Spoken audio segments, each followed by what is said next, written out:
Hello friends, चलिए आज हम स्टार्ट करते हैं रिएक्ट में अपना एक नया टॉपिक कंपोनेंट्स। कंपोनेंट्स क्या है, कंपोनेंट्स को हम क्यों यूज करते हैं। जैसे कि प्रीवियस वीडियो में हमने ये समझा था कि जेएसएक्स क्या है, जेएसएक्स का यूज क्या है, फ्रेगमेंट क्या है, फ्रेगमेंट को क्यों यूज करते हैं। वैसे तो मैंने रिएक्ट के इंट्रोडक्शन में आपको बताया ही था कि कंपोनेंट्स क्या है, कंपोनेंट्स को क्यों यूज करते हैं। चलिए आज हम इसको प्रॉपरली यूज करके भी देख लेते हैं कि कंपोनेंट्स क्या है, कंपोनेंट्स को कैसे यूज करते हैं और कंपोनेंट्स क्यों इतना इंपॉर्टेंट है। अगर हम नॉर्मली बात करें तो आप जो एक वेबसाइट्स बनाते हो, आप जो एक वेब पेज बनाते हो, वो मल्टीपल पार्ट्स में डिवाइड होता है। जैसे कि आपके पास एक हेडर पार्ट होता है, आपके पास एक फुटर पार्ट होता है, साइड बार होता है और आपका एक मेन एरिया होता है। इसको एक बार हम देखते हैं वेबसाइट्स के थ्रू। जैसे कि मेरे पास एक ये वीडियो है, अब इसमें देखो मेरे पास ये नेव बार यानी कि मेरे पास एक हेडर पार्ट है, मेरे पास ये एक इमेज लगी हुई है बैनर, इसमें मेरे पास अलग अलग कंपोनेंट्स अबाउट्स हैं, या मैं बात करूं मेरे पास अबाउट्स का एक अलग पेज है जिसे अभी तक आप पेज बोलते हुए आ रहे हो,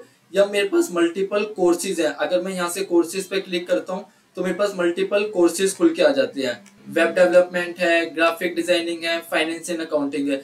अब कंपोनेंट्स क्या काम करता है, कंपोनेंट्स आपकी वेबसाइट्स को, आपके वेब पेज को मल्टीपल पार्ट्स में डिवाइड कर देता है। उसका बेनिफिट ये है कि आप किसी भी कंपोनेंट को इजीली दोबारा से रीयूज कर सकते हो। यानी कि अगर आप normally HTML, CSS, JavaScript, bootstrap की हेल्प से वेबसाइट्स बनाते हैं तो आप क्या करते हो, सेम कोड आप बार बार हर पेज पे लिखते हो। जैसे कि एग्जांपल, आपको हर पेज पे नेव बार चाहिए होता है तो आप क्या काम करते हो, हर पेज पे नेव बार का कोड डालते हो। लेकिन कंपोनेंट्स की हेल्प से आपको ये नहीं करना पड़ेगा। आपने एक बार अपना अलग कंपोनेंट बनाया, आपको बार बार जहां नेव बार चाहिए सिर्फ आप क्या करोगे, उसको बार बार वहां कॉल कराते रहोगे। ऐसे ही रिएक्ट में कंपोनेंट्स, रिएक्ट जो कंपोनेंट बेस है इसीलिए इसका इतना ज्यादा यूज है। क्यों, आप बार बार हर पेज के लिए एक अपना नया कंपोनेंट्स बना लोगे, कंपोनेंट्स को बना के सिर्फ आप उसको कॉल कराओगे। प्रैक्टिकली देखते हैं कि आपको कैसे कंपोनेंट्स बनाने और कैसे कंपोनेंट्स को यूज करना है। उससे पहले हम ये देख लेते हैं कि इसमें हमारे पास रिएक्ट के अंदर टू टाइप्स के कंपोनेंट्स होते हैं।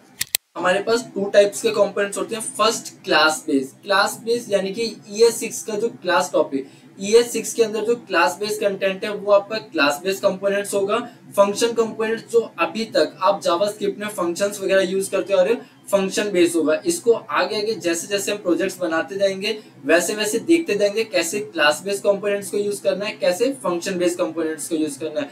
अब हम क्या काम करते हैं, अपने 2 से 3 कंपोनेंट्स बना लेते हैं और उनको कॉल करके देखते हैं। आपने जो अपना कंटेंट बनाया था जिसमें अपने JSX यूज करे थे, अब बाय डिफॉल्ट क्या होता है, हमारी app.js वाली फाइल रन होती है। हमें कंपोनेंट्स कहाँ क्रिएट करने हैं, यहाँ पर आपके पास एक फोल्डर ऑलरेडी पहले से बना होता है। हमने ये डायरेक्टरी स्ट्रक्चर भी पढ़ा था, जिसने ये चीजें नहीं देखी है वीडियो में जाके देख सकते हैं। हमारे पास स्ट्रक्चर की पूरी कंप्लीट वीडियो बनी हुई है। अब आपको क्या करना है, यहाँ पर SRC के अंदर जाना है। SRC वाले फोल्डर में आके यहाँ पर आके आपको अपना एक नया कंपोनेंट्स क्रिएट करना है।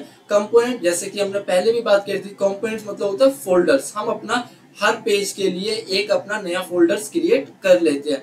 मैं यहाँ से क्या, मैंने एक फोल्डर बना लिया। फोल्डर का नाम आप कुछ भी दे सकते हो, लेकिन अगर प्रोफेशनल वे में बात करें तो हमने इसका नाम रख दिया कंपोनेंट्स। अब इस कंपोनेंट्स के अंदर आपको मल्टीपल कंपोनेंट्स चाहिए। जैसे कि आपको अबाउट अस का पेज चाहिए, कोर्सेज का पेज चाहिए, सर्विसेज का पेज चाहिए, कॉन्टेक्ट अस का पेज चाहिए। तो हम क्या काम करते हैं, उनके अलग अलग कंपोनेंट डिफाइन कर देते हैं। मैंने कंपोनेंट्स के अंदर ही जाके यहाँ से अपना एक नया फोल्डर बना लिया, यानी कि इसे हम कंपोनेंट का नाम देंगे। मैंने बना लिया अबाउट का। अब इस अबाउट के अंदर हम इसकी फाइल बना लेते हैं। मैंने यहाँ से इसके अंदर फाइल क्रिएट कर ली about.js। हमने जैसे कि JSX में पढ़ा था कि आप जो फाइल बनाओगे वो अपनी JS फॉर्मेट के अंदर ही सेव करेंगे। हम अपना एक और कंपोनेंट बना लेते हैं इसी के अंदर। हमने फाइल का नाम रख दिया यहाँ पे कॉन्टेक्ट, सॉरी फोल्डर का नाम रख दिया कॉन्टेक्ट, और इसके अंदर हम अपने फाइल बना लेंगे contact.js। अब ये देखो आपके पास आपके 2 कंपोनेंट्स बन चुके हैं, एक हमारे पास अबाउट का और एक आपके पास बन चुका है कॉन्टेक्ट का। अब हमें क्या काम करना है, इनके अंदर जो भी हम कंटेंट लिखेंगे वो सारा का सारा कंटेंट, क्योंकि बाय डिफॉल्ट फाइल तो आपकी app.js रन रहेगी। अभी हम फिलहाल इन कंपोनेंट्स को कॉल कर रहे हैं। अभी हम आने वाली वीडियोस के अंदर राउटिंग भी देखेंगे कि इनको एक दूसरे से कैसे लिंक कराएंगे। राउटिंग देखेंगे, बूटस्ट्रैप को ऐड करेंगे, कंप्लीटली नेवर डिजाइन करेंगे। अब मुझे क्या काम करना है, मैं इसके अंदर जो फाइल बनी हुई है हम इन फाइल के अंदर कुछ भी कंटेंट डाल देते हैं। जैसे कि मैंने about.js के अंदर लिख दिया, ये इसका बाय डिफॉल्ट कोड होता है आपके पास, मैंने यहाँ पे लिख दिया क्लास कंपोनेंट से इसको कॉल करा लिया। और यहाँ पे सेम एज मैंने अपना contact.js के अंदर भी यही लिख दिया।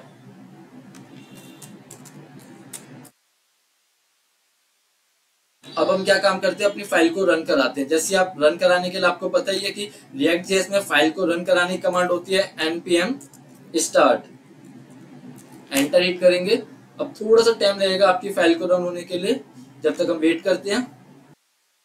अब देखिए आपकी ये वाली फाइल रन हो चुकी है, हमारे पास रिजल्ट आ गया ये। अब मुझे क्या काम करना है, सेम को, क्योंकि बाय डिफॉल्ट आपकी app.js वाली फाइल रन होती है, app.js वाली फाइल के अंदर मेरे को अपना अबाउट वाला और कॉन्टेक्ट वाला कंपोनेंट कॉल कराना है। कैसे कॉल कराते हैं, आपको कुछ नहीं करना, बस यहाँ पर जाना है। हमने app.js के अंदर अपने फ्रेगमेंट यूज कर रखे हैं, इसके अंदर हम अपने मल्टीपल टैग एलिमेंट्स कुछ भी यूज कर सकते हैं। आपको कुछ नहीं करना है, यहाँ पर जाना है और सिर्फ जो आपके कंपोनेंट्स का नेम है, कंपोनेंट का नेम क्या है, अबाउट, यहाँ पर मैंने लिख दिया अबाउट। जैसे मैंने ये लिखा, अब ये देखिए ये लिखते यहाँ पर डायरेक्टली इसका लिंक आ जाए कि हमने ये फाइल इंपोर्ट करी है। अबाउट कंपोनेंट है जो आपका कंपोनेंट वाले फोल्डर के अंदर, अबाउट फोल्डर के अंदर about.js। अब यहाँ पर आपको एक्सटेंशन लिखने की जरूरत नहीं पड़ती। जैसे ही आप यहाँ पर अपनी फाइल का नेम डालोगे या तो ये अपने आप खुद आ जाएगा, अगर इनकेस नहीं आता तो आप इसको खुद टाइप भी कर सकते हो, उसके लिए कोई दिक्कत नहीं है। अब एक मैंने ये फाइल रन कराई, अब अगर मैं इसको इसी के सेम नीचे मैं यहाँ पर अपनी दूसरी वाली फाइल भी रन करा देता हूँ, contact.js वाली, मैंने about.js कराया, इसी के नीचे मैंने यहाँ पर contact.js भी लिंक करा दिया, कॉन्टैक्ट। अब जैसे मेरे को मैंने ये एंटर करा, यहाँ पर एक कॉन्टैक्ट वाला कंटेंट भी खुद आ गया, इंपोर्ट हो चुकी है मेरी फाइल। अब अबाउट वाली फाइल में मेरे पास लिखा हुआ है अबाउट, और कॉन्टैक्ट वाली फाइल में मेरे पास कॉन्टैक्ट लिखा हुआ। हम इसको क्या काम करते हैं, फ्रेगमेंट की हेल्प से हेडिंग में डाल देते हैं, ताकि थोड़ा सा साइज इंक्रीज होके आएगा, ताकि आपको क्लियर दिख सकेगा। मैंने h1 के अंदर लिख दिया अबाउट कंपोनेंट, सेम एज मैंने कॉन्टैक्ट के अंदर भी गया, मैंने फ्रेगमेंट यूज करा और मैंने h1 के अंदर लिख दिया कॉन्टैक्ट कंपोनेंट। फाइल को सेव करेंगे, फाइल को सेव करा, रन कराया। अब देखिए जैसे हमने अपने कंपोनेंट को यहाँ पर कॉल कराया, अबाउट वाला और कॉन्टैक्ट वाला। अबाउट वाले में भी हमने यहाँ पर लिखा हुआ अबाउट कंपोनेंट्स, और कॉन्टैक्ट वाले में लिखा हमने कॉन्टैक्ट कंपोनेंट्स। अगर अब इसका रिजल्ट देखेंगे आप तो देखो ऐप वाली फाइल बाय डिफॉल्ट आपकी app.js रन होती है। अब वहां पर जैसे हमने कॉल कराया सेम एज वो इस फाइल के नीचे रन हो गए। अबाउट वाला कंपोनेंट यहाँ रन हो गया, कॉन्टैक्ट वाला कंपोनेंट यहाँ रन हो गया।